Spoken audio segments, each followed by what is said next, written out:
Guys, UK ने change कर दी है अपनी न्यू होम सेक्रेटरी एंड उसके बाद काफ़ी यहाँ पे कंट्रोवर्सीज चल रही हैं इमिग्रेशन को लेके। काफ़ी जो अपडेट्स हैं वो हो रही हैं, काफ़ी चीज़ें देखने के लिए मिल रही हैं। तो कौन बनी है होम सेक्रेटरी? जो लोग यहाँ पे इमिग्रेंट हैं, वीज़ाज़ पे आएंगे, उन पे इसका क्या अफेक्ट होगा, आज की इस वीडियो में मैं डिस्कस करने वाली हूँ। So do watch this video till the end ताकि आपको प्रॉपर इन्फॉर्मेशन मिल पाए। Hello guys, welcome once again. स्वागत है आपका एक और नई वीडियो में। होपफुली आप सब बढ़िया होंगे। तो मेरा नाम है गुरप्रीत कौर, आप देख रहे हैं you me and England's life. अगर आप कर रहे हो मेरे चैनल को फर्स्ट टाइम विजिट, तो आप ये चैनल सब्सक्राइब कर सकते हो for more such informative video about UK life, UK visa and current update. Do subscribe, press bell icon ताकि आने वाली सारी वीडियोस की नोटिफिकेशन भी आपको मिल पाए। तो चलिए स्टार्ट करते हैं आज की वीडियो। तो यूके ने अपॉइंट करी है अपनी न्यू होम सेक्रेटरी। जहाँ मैं बोलूँ, यूके की जो लेबर पार्टी है उन्होंने अपनी जो होम सेक्रेटरी है वो चेंज करी है। अभी तक के लिए यूके में जो होम सेक्रेटरी थे वो थे वाईटी कूपर। काफ़ी अपडेट्स में आपने इनका नाम सुना होगा। लास्ट ईयर से काफ़ी जो चेंजेस है यहाँ पे इमिग्रेशन को लेके जो करे जाते हैं, इनकी तरफ से अनाउंस करे जाते थे। पर 5 सितंबर 2025 को जो वाईटी कूपर हैं वो बन चुके हैं यूके के फॉरेन सेक्रेटरी। एंड जो नई होम सेक्रेटरी बनी है वो बनी है पाकिस्तान ओरिजिन की लेडी शबाना महमूद। जी हाँ, अब जो न्यू होम सेक्रेटरी है वो बनाई गई है फर्स्ट टाइम एवर एक मुस्लिम लेडी, जिसपे काफ़ी ज़्यादा कंट्रोवर्सीज ऑलरेडी यूके में चल रही हैं। काफ़ी लोग इसके विरोध में भी आ चुके हैं एंड काफ़ी लोग देखना चाहते हैं कि वो यूके में जो इमिग्रेशन है उसे कैसे कंट्रोल करेंगी। तो यूके के टाउन बर्मिंघम से ये एमपी थे, अब इनको बना दिया गया है यूके के होम सेक्रेटरी। तो जैसे ही कोई और ओरिजिन का, इंडियन ओरिजिन का या फिर पाकिस्तानी ओरिजिन का कोई भी एमपी ऐसी बड़ी पोस्ट पे जाता है तो उसके साथ कंट्रोवर्सीज ऑलवेज स्टार्ट हो जाती हैं, जो कि नई चीज़ नहीं है यूके में। तो अब भी कंट्रोवर्सीज हो चुकी हैं। खैर, कंट्रोवर्सीज को साइड करते हुए जो इनकी इमिग्रेशन पॉलिसी है, जो इन्होंने आने के कुछ 5 दिनों के बीच में काफ़ी चीज़ें अनाउंस करी है, वो हम आज की इस वीडियो में मैं डिस्कस करने वाली हूँ। करते हैं कि यूके की न्यू होम सेक्रेटरी जो शबाना महमूद है, उनका इमिग्रेशन को लेके विज़न क्या है, क्या वो सोचती हैं, क्या बड़े चेंजेस अब इमिग्रेशन में हो सकते हैं और कौन सी चीज़ें उन्होंने 5 डेज़ में करी हैं। तो मैंने कुछ पॉइंट्स में इन चीज़ों को मैं आपको बताऊंगी। कुछ 4-5 पॉइंट है जिनको मैं कवर करूंगी।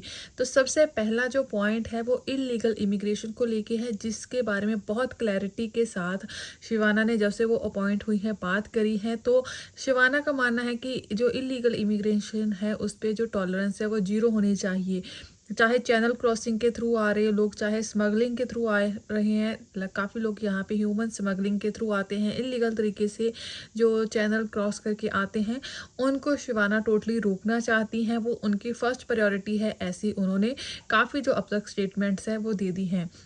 उनका बोलना ये है कि ये लोग जैसे भी यूके में आते हैं ये बहुत डेंजरस तरीका है। ना सिर्फ ये अनफेयर है, काफ़ी लोगों की जान भी चली जाती है। तो जिसके कारण इसे रोकना उनकी जो फर्स्ट प्रायोरिटी है वो रहेगी। इलीगल एंट्री का मौका वो नहीं देना चाहती किसी भी तरह के लोगों को जो यहाँ पे यूके में आना चाहते हैं। अब इसी को लेके उन्होंने यहाँ पे काफ़ी जो मीटिंग्स हैं वो करी हैं, स्पेशली 5 आइज़। काफ़ी लोगों ने शायद सुना होगा इसके बारे में। उन्होंने रिसेंटली एक मीटिंग अटेंड करी है जिसमें 5 कंट्रीज़ जो हैं उन्होंने पार्टिसिपेट करा था एंड उस पर स्पेशली जो डिस्कशन हुई है वो इलीगल इमिग्रेशन को लेके है।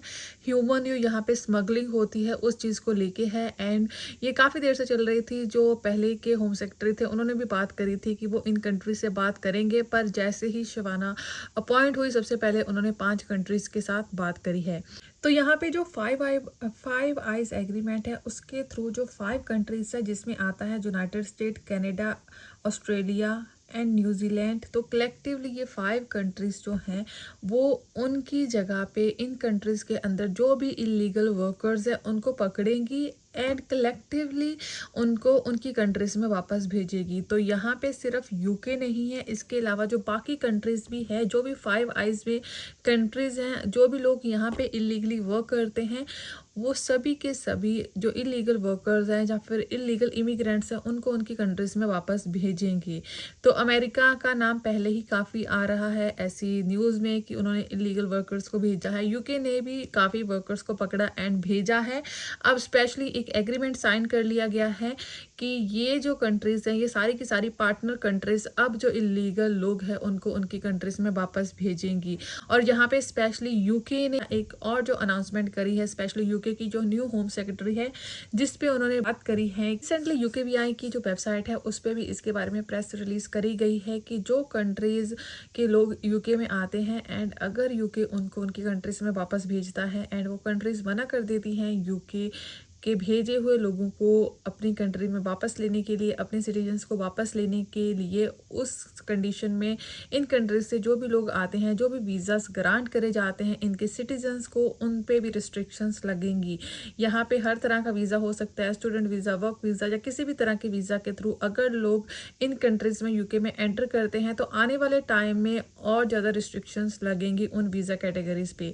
तो यहाँ पे दोनों ही चीज़ें आपस में इन्होंने लिंक कर दी है कि हम इलीगल लोग जो हैं यूके में आपकी कंट्रीज़ के हैं उनको पकड़ेंगे एंड उनको आपकी ही कंट्री में रिटर्न करेंगे। और इन केस अगर आप उनको लेने के लिए मना कर देते हो या फिर वो किसी रीज़न से नहीं चाहते तो उस केस में जो कॉन्सिक्वेंसेज होंगे वो उन लोगों पे होंगे जो फ्यूचर में हमारी कंट्री में आना चाहते हैं एज ए इमिग्रेंट किसी भी वीज़ा कैटेगरी पे।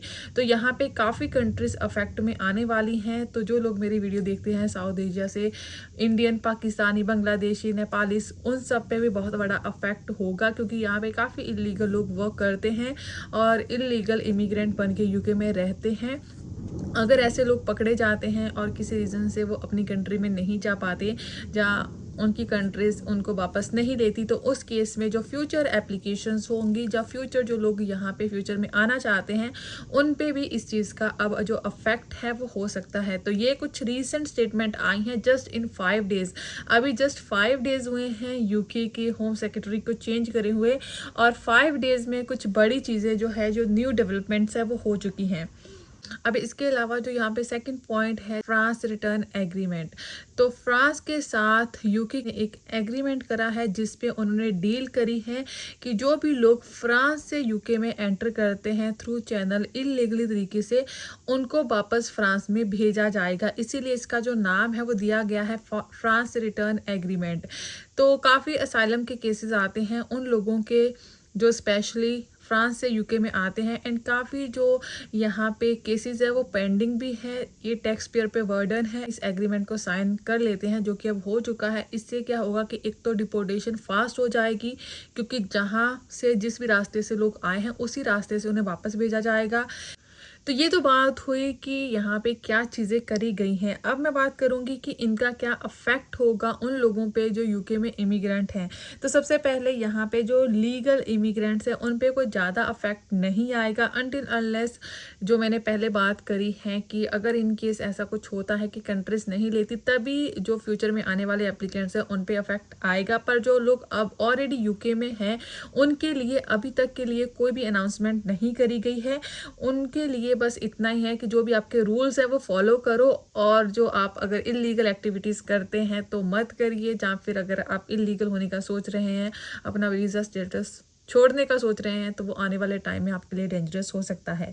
इसके बाद जो असाइलम सीकर है उनके लिए बात करी गई है। असाइलम सीकर पे यहाँ पे बोला गया है कि ओनली जो जेन्युइन एप्लीकेशंस हैं उनको ही एक्सेप्ट करा जाएगा ताकि यहाँ पे असाइलम सीकर की जो एप्लीकेशन है वो कम हो पाए। बहुत ज़्यादा इस चीज़ पे डिबेट चल रही है पिछले कुछ दिनों से क्योंकि स्टूडेंट्स ने लास्ट ईयर में बहुत ज़्यादा असाइलम यहाँ पे क्लेम करी है जो कि लास्ट ईयर से ही न्यूज़ में बना हुआ है। अब बहुत बड़े क्वेश्चन उठ रहे हैं असाइलम सीकर के ऊपर एंड उनको जो जेन्युइन केस है उसके भी बहुत ज़्यादा जो यहाँ पे बातें हैं हो रही हैं कि जेन्युइन केस में ही असाइलम मिलना चाहिए।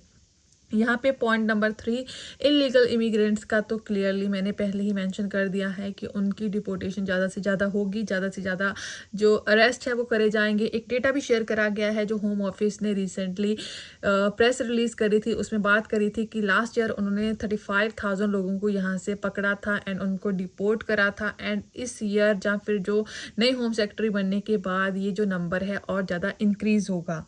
इसके बाद अगर हम पॉजिटिव साइड की बात करें तो जो लोग यहाँ पे जेन्युइन इमिग्रेंट्स हैं, माइग्रेंट्स हैं, उन पे कोई ज़्यादा अफेक्ट नहीं आएगा अगर आप जेन्युइनली यहाँ पे रह रहे हो। होम सेक्रेटरी की तरफ से आपके लिए अभी के लिए कोई भी ज़्यादा अनाउंसमेंट्स नहीं आई हैं। तो गाइस ये थी आज की video about new home secretary in the UK. Hopefully आपको बेसिक क्लैरिटी मिल गई होगी।